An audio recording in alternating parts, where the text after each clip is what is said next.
Dernièrement, j'étais sur un forum chrétien, et il y a quelqu'un, n'est-ce pas, qui parce que j'ai publié quelque chose sur un forum chrétien, et puis il y a quelqu'un qui a commenté dessus en disant que, mais pasteur, j'ai constaté que vous enseignez beaucoup l'Ancien Testament, n'est-ce pas, alors que nous sommes dans le Nouveau Testament. Et je lui ai dit que si tu n'arrives pas à comprendre l'Ancien Testament, ça veut dire que tu as encore un problème. Et c'est dans la même période où j'ai balancé sur les réseaux sociaux, n'est-ce pas, le petit article que j'ai écrit que la Bible, c'est l'Ancien Testament plus le Nouveau Testament. Ok, c'est ça la Bible. Parce que quand tu as ta Bible, ça l'Ancien Testament et le Nouveau Testament. Donc si Dieu nous a donné des livres, c'est important. Est-ce que tu comprends? Donc la Bible, c'est l'Ancien Testament plus le Nouveau Testament. Donc tu ne peux pas te limiter seulement au Nouveau Testament. Tu ne vas rien comprendre. Ou alors tu auras une connaissance superficielle. Est-ce que tu me comprends? Tu auras une connaissance superficielle. J'étais quelque part, je pense que c'était le mois passé, j'étais chez une sœur, juste pour aller saluer la sœur, n'est-ce pas, parce que ses parents étaient arrivés. Et j'étais en train de leur expliquer un concept spirituel que beaucoup de chrétiens ne comprennent pas, n'est-ce pas? Qu'il y a des pasteurs qui ont de l'autorité. Il y a des pasteurs sans autorité. Et je vous aime m'expliquer ça ici. C'est comme, n'est-ce pas, l'école des commissaires. Ce ne sont pas tous les commissaires qui ont un commissariat. C'est comme à l'école des administrateurs. Ce ne sont pas tous les administrateurs qui sont préfets. Est-ce qu'on se comprend? Et il y a des pasteurs avec autorité et les pasteurs sans autorité.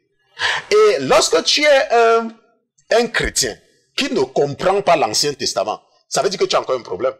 Est-ce que tu vois? Ça veut dire que tu as encore un problème. Ça veut dire que ton esprit n'est pas encore complet. Ou alors ta formation n'est pas complète.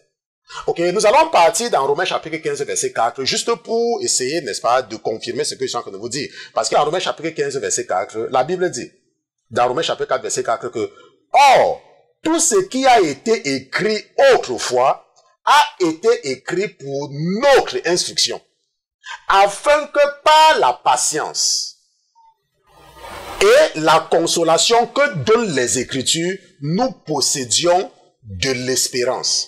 Est-ce que nous possédions l'espérance? La Bible dit que, or, tout ce qui a été écrit autrefois a été écrit pour notre instruction. Donc, l'Ancien Testament est là pour nous enseigner quelque chose sur ceux qui nous ont précédés. Et je vous ai dit que Dieu a seulement utilisé les enfants d'Israël, les Juifs, pour pouvoir nous raconter de façon visible la réalité du monde invisible. Je vous dis ça tout le temps. Les Juifs n'ont rien de spécial. Dieu pouvait prendre n'importe qui. Mais il fallait bien qu'il fasse un choix. Et il a choisi les Juifs.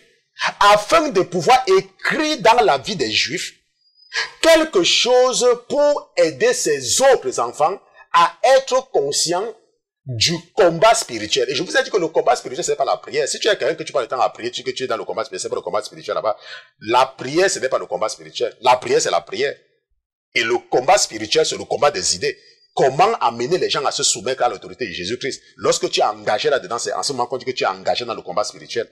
Est-ce qu'on se comprend? Maintenant, et comme je disais donc tout à l'heure, la Bible, n'est-ce pas, c'est l'Ancien Testament plus le Nouveau Testament. Ok? L'Ancien Testament à lui seul, ce n'est pas la Bible. Les Juifs, n'est-ce pas, appellent ça la Torah. Et c'est ça que nous avons en commun avec eux. Les Juifs s'arrêtent jusqu'au livre de Malachie. C'est là-bas qu'eux s'arrêtent. Mais nous les chrétiens, parce que nous croyons en Jésus-Christ, nous ajoutons les évangiles et les épîtres et le livre d'Apocalypse.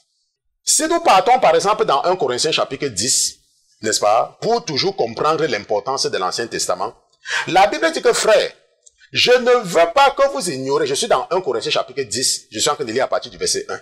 Ok, 1 Corinthiens chapitre 10, je suis en train de lire à partir du verset 1. La Bible dit frère, je ne veux pas que vous ignorez que nos pères ont tous été sous la nuée. Et je tiens à te dire que je suis en train de lire 1 Corinthiens chapitre 10. Donc c'est dans le Nouveau Testament. Et ça c'est Paul, n'est-ce pas, qui est en train de parler à l'église, n'est-ce pas, de Corinthe. Donc il est en train de nous parler. Parce que nous sommes l'église. Et pour ton information, Paul et Pierre sont ceux-là que Dieu a choisis pour pouvoir racheter les païens que nous sommes. Parce que nous ne sommes pas les juifs. Donc frère, Je ne veux pas que vous ignorez que nos pères ont tous été sous la nuée et qu'ils ont tous passé au travers de la mer, qu'ils ont tous été baptisés en Moïse dans la nuée et dans la mer et qu'ils ont tous mangé de la nourriture spirituelle, de la même nourriture spirituelle et qu'ils ont tous bu du même breuvage spirituel car ils buvaient de l'eau du rocher spirituel qui les suivait et ce rocher était Christ. Mais Dieu ne mit point son affection à la plupart d'entre eux car ils tombaient morts dans le désert.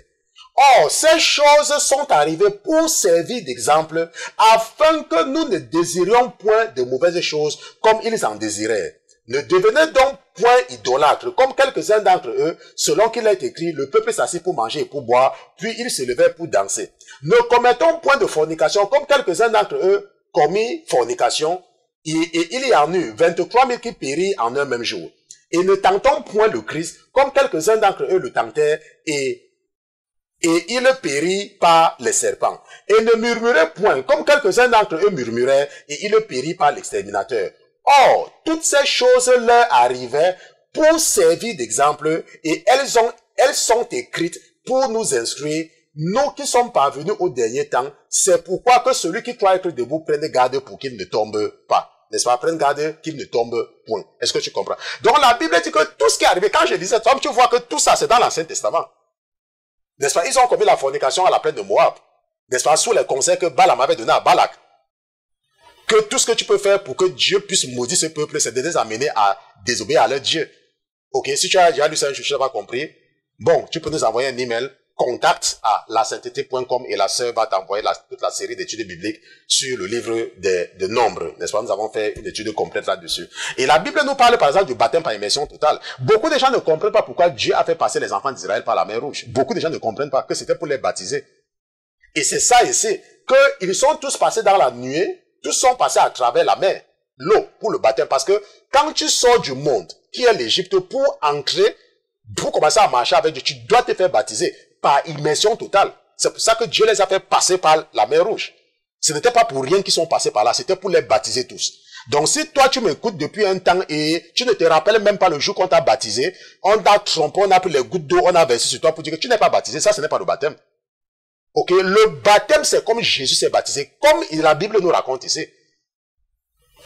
Et la Bible nous dit que, n'est-ce pas, car il buvait de l'eau du rocher. Nous avons vu comment les enfants d'Israël avaient eu soif et Dieu a demandé à Moïse d'aller frapper le rocher. Ce rocher, c'est Jésus et nous nous abreuvons. Mais ce qu'il faut comprendre ici, c'est que la Bible dit que beaucoup sont allés dans le désert, mais très peu sont arrivés à l'arrivée. C'est comme ça que dans les églises, tu vas voir beaucoup de gens vont partir à l'église, mais très peu vont aller au paradis. C'est la même chose. Et c'est pour ça que la Bible dit au verset 11 que, or, toutes ces choses leur arrivaient pour servir d'exemple. Et elles sont écrites pour nous instruire, nous qui sommes parvenus au dernier temps. Donc tu dois avoir la connaissance de l'Ancien Testament. Ce n'est pas que tu dois faire ce que l'Ancien Testament dit, mais tu dois avoir la connaissance. Tu dois comprendre l'Ancien Testament. Est-ce que tu me comprends? Ça, c'est très important de comprendre. Maintenant, avec donc toutes les connaissances que nous venons d'avoir, ça veut dire que la chronique des rois de Juda et d'Israël, l'importance de l'Ancien Testament et tout, nous pouvons maintenant répondre à la question à $1 million. Pourquoi, malgré les avertissements de Jérémie, les enfants d'Israël ne vont pas écouter? Pourquoi? N'est-ce pas? La réponse est simple. C'est à cause des faux prophètes.